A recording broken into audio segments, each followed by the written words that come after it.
Guðmundsdóttir, Kjósvöll. Já, takk. Fundarstjóri og aðrir áheyrendur. Já, takk. Fundarstjóri og aðrir áheyrendur. Bestu þakkir fyrir góða kynningu á þessu og varaformaður aðnefndar og fyrir góð viðbrögð og góðar athugasemdir.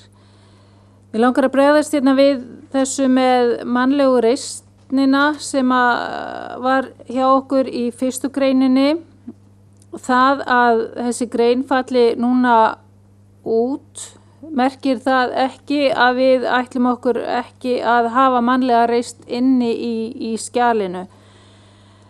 Einfaldlega erum við að safna efni fyrir gildakafla sem við höfum hugsað okkur að verði fyrsta grein og að mannleg reisn eða human dignity verði þar eitt af þessum grunngildum sem að við teljum að liggi hér til grundvallar og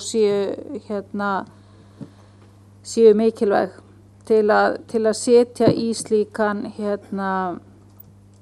slíka inngangsgrein. Þannig að þetta bara tímabundið svo að það sé alveg á hreinu.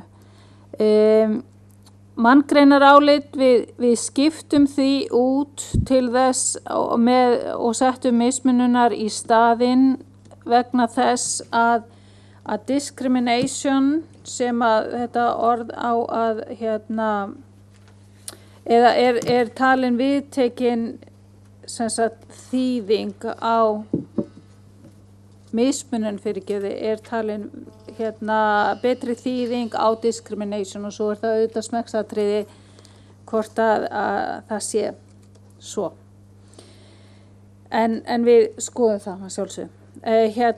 Þetta hvort að sé hægt að tryggja mannhelgi og vernd gegn ofbeldi. Það kemur þá enn og aftur inn á þetta að það hefur verið legið til grundvallar í okkar vinnu í aðnefndinni að ákvæði stjórnarskrárinnar eigi annars vegar að fjalla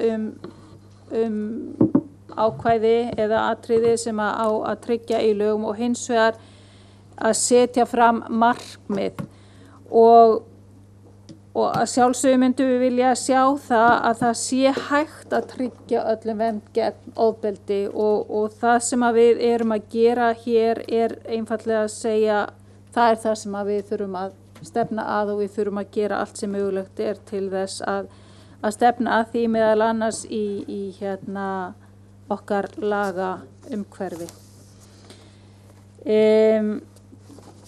Svo langaði mig að koma aðeins inn á þetta með sjálfbærnina og sjálfbæra þróun. Í grein 28 í þriðju efnisgrein að þá eru við með skilgreininguna á sjálfbærri þróun. Þegar við segjum nýtingu náttúrugæða skal haga þannig að þau skerðist ekki til langframa og réttur náttúrunnar og komandi kynslóða sé virtur.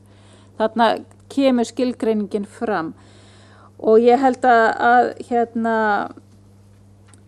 það sé rétt að það sé almennu skilningur okkar í nefndinni að það sé ekki merkingamunur á sjálfbærni og sjálfbærni þróun hvernig við setjum hana hér inn en við munum að sjálfsagt að taka það til skoðuna hvort það sé ljósara að vera þarna inni með sjálfbæra þróun en það í rauninni það sem við eigum við og þess vegna settum við þessa skilgreiningu inn í 28. greinina. Takk fyrir.